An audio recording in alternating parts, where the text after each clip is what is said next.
मराठ्यामध्ये पण दोन प्रकार आहे सर. एक छत्रपतींना मानणारा मराठा आहे आणि एक निजामांना मानणारा मराठा आहे. जे लग्नाची पूर्ण रीतिरिवाजापासून जो अमाप खर्च असेल किंवा हुंडा असेल ह्या गोष्टी आहे, ह्याच्यामुळे तर मराठा समाज अधोगतीला आला आहे. तर शासकीय नोकऱ्या किंवा निमशासकीय नोकऱ्यांमध्ये मराठा समाजाचं प्रतिनिधित्व अतिशय नगण्य आहे, म्हणून तो समाज खरं तर आरक्षणाला पात्र ठरतो. मराठा आरक्षण देणं ही अत्यंत काळाची गरज आहे.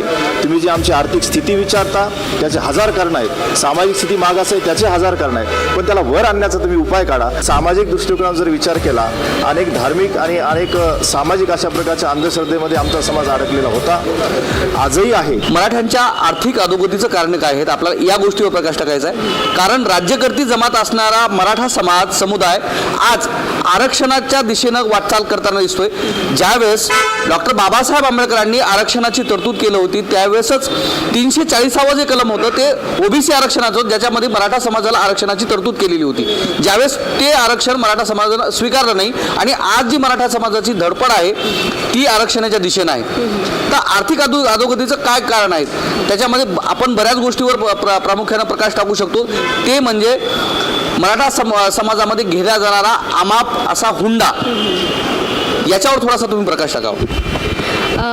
सर नमस्कार, मी डॉक्टर भारती मडवई येवलीकर, वेदस्पर्श कार्डियक हॉस्पिटलची संचालिका आहे.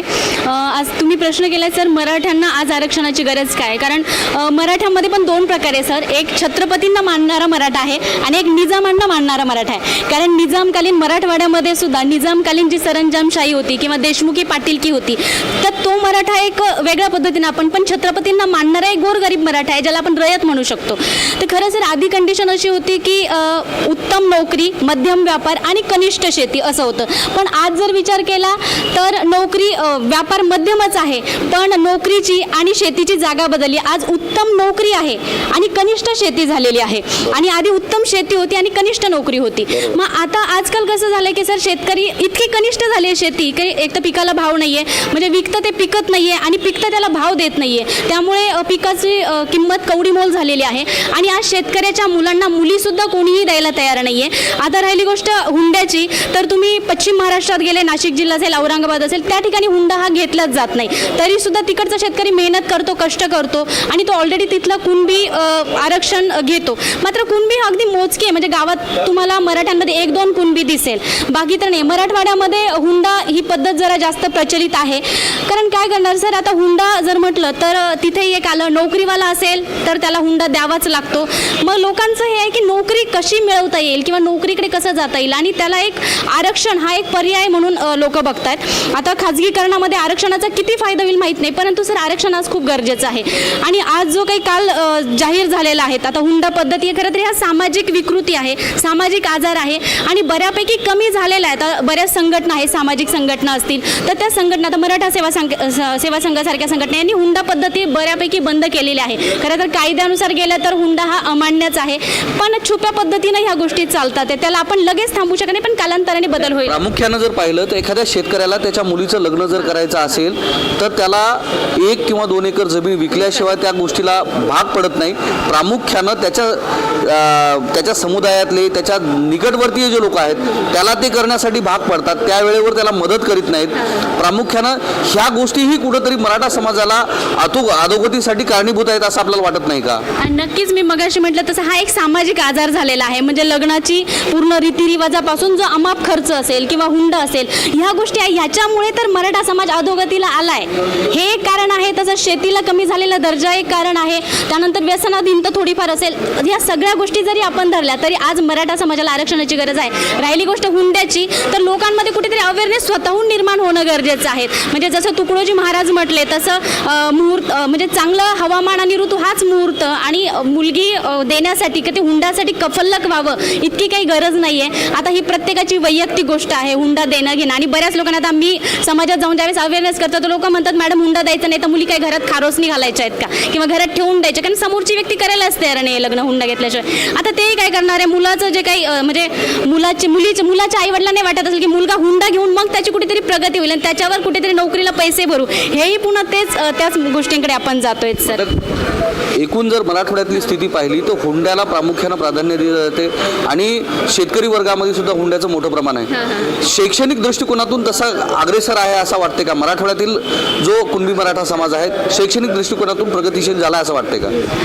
नक्कीच नाही सर. काही प्रमाणात म्हणजे थोड्याफार प्रमाणातच तो शैक्षणिकदृष्ट्या पुढे गेलेला आहे.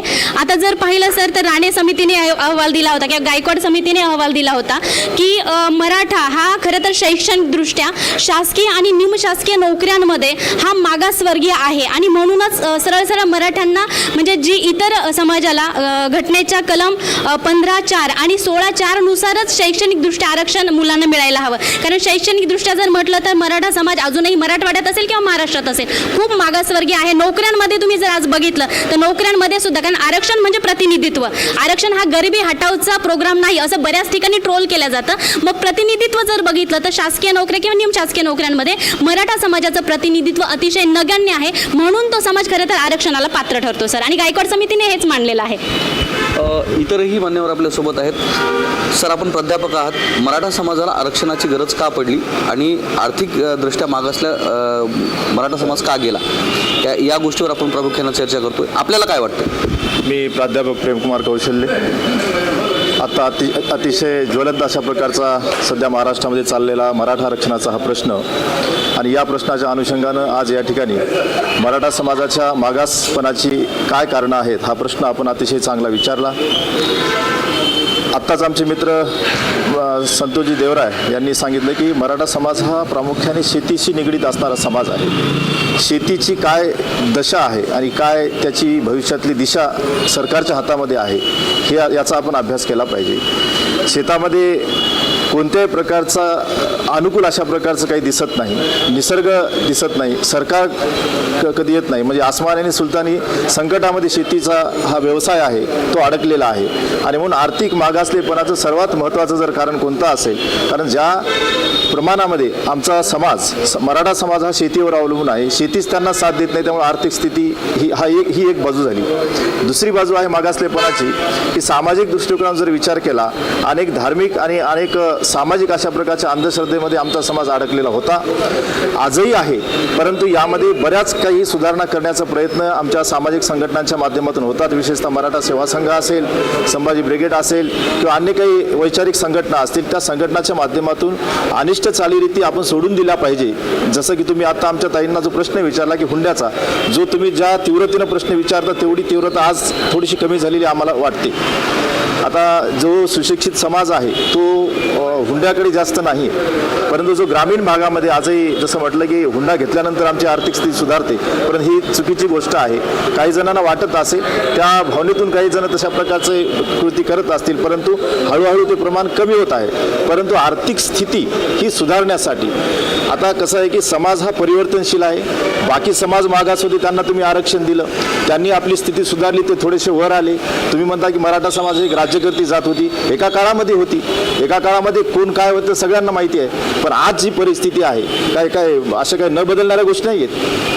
समाज असेल, राज्यव्यवस्था असेल, जी काही सिस्टम आहे तयार केलेली ती समाजानं समाजासाठी तयार केलेली आहे. आज मराठा समाजावर ही स्थिती आलेली आहे. मराठा समाज आज मागास दिसतो आहे आपल्याला. मग आपलं बाकी समाज बांधवांनाही वाटलं पाहिजे की जी राज्यकर्ती तुम्ही स्वतः आम्हाला प्रश्न विचारता की जमात होती, आज काय स्थिती झाली त्याची.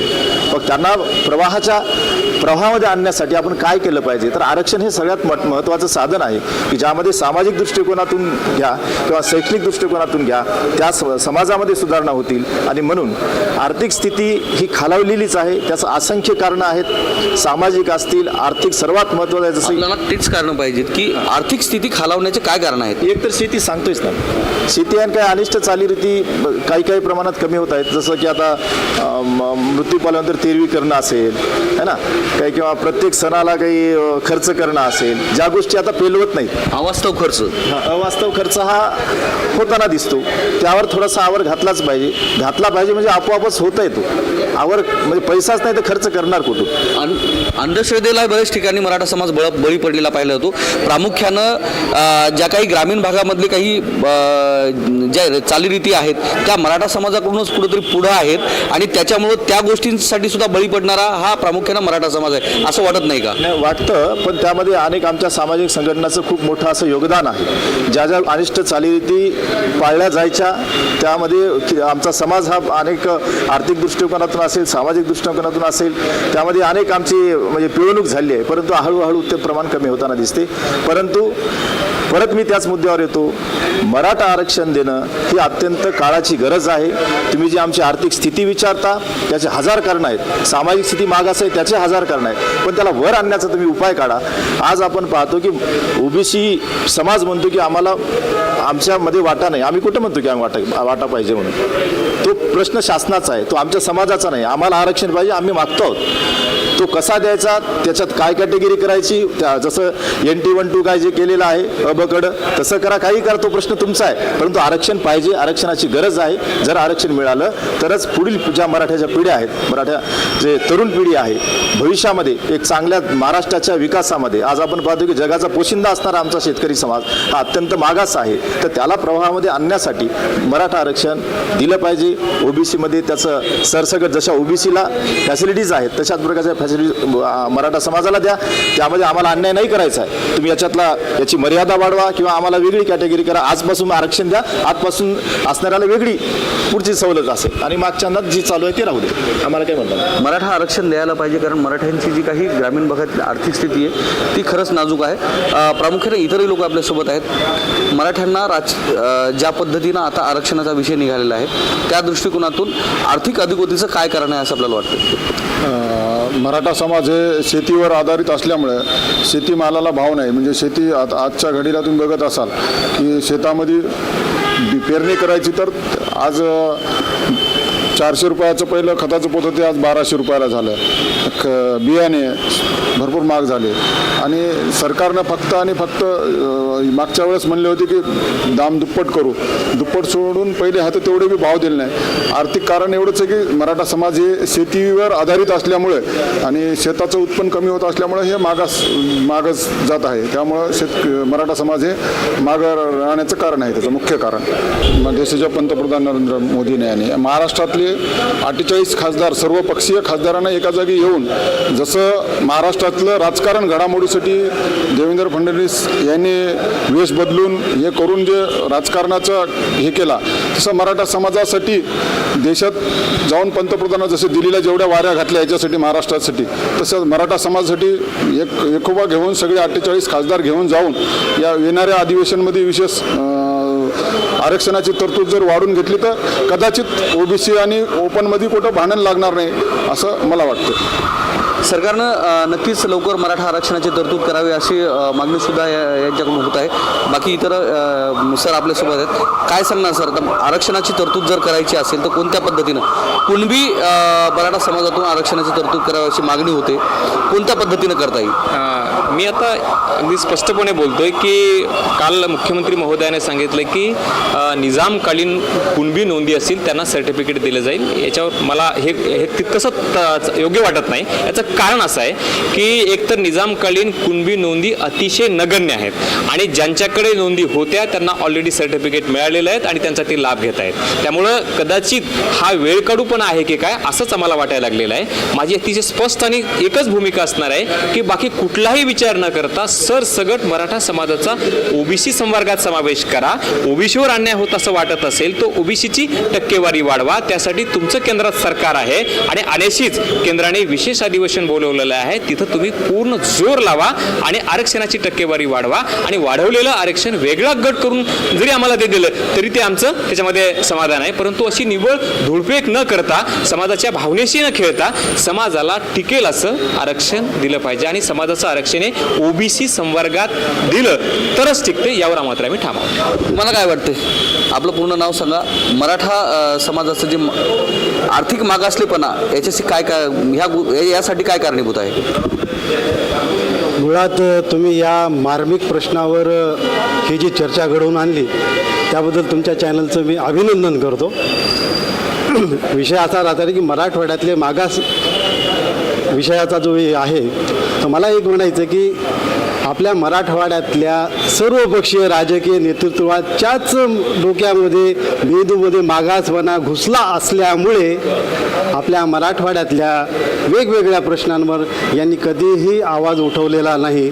आजचा हा जो ज्वलंत प्रश्न आहे की मराठा समाजाला आरक्षण मिळालंच पाहिजे, किंबहुना हे द्यायलाच पाहिजे, या मताचा मी सुद्धा आहे. पण ही जी मिळवण्यासाठीची जी अनास्था जी इथल्या मराठवाड्यातल्या राजकीय नेतृत्वाची, प्रत्येक पक्षातल्या नेतृत्वाची मानसिकता उदासीनता असल्यामुळे या गोष्टीतला म्हणजे पुढे नेण्यात हे कुठल्याही पक्षाचे नाही का नेतृत्व हे सक्षम ठरलेलं नाही आहे. त्यामुळं माझा जो रोष आहे तो इथल्या सगळ्या लोकप्रतिनिधींवर आहे.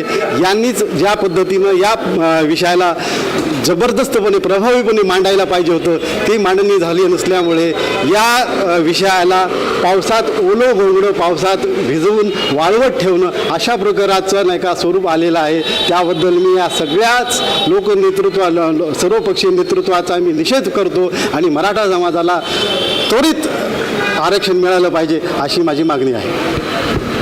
कधी काळी राज्यकर्ती जमात असणारा मराठा समाज हा आता अतिमागासलेपणाचं कारण असं आहे की पूर्वीची जी शेती होती, ज्यावेळेस 50 एकर 100 एकर ह्याच्या नोंदी होत्या, हळूहळू कुटुंबातील लोक जी व्यक्तींची संख्या वाढली आणि ती आज गुंठेवारीवर येऊन टिकले.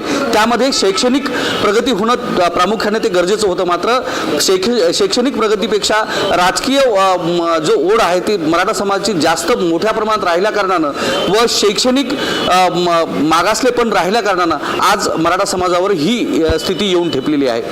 कॅमेरामन दीपकसह मी धनंजय सोळंके, संभाजीनगर.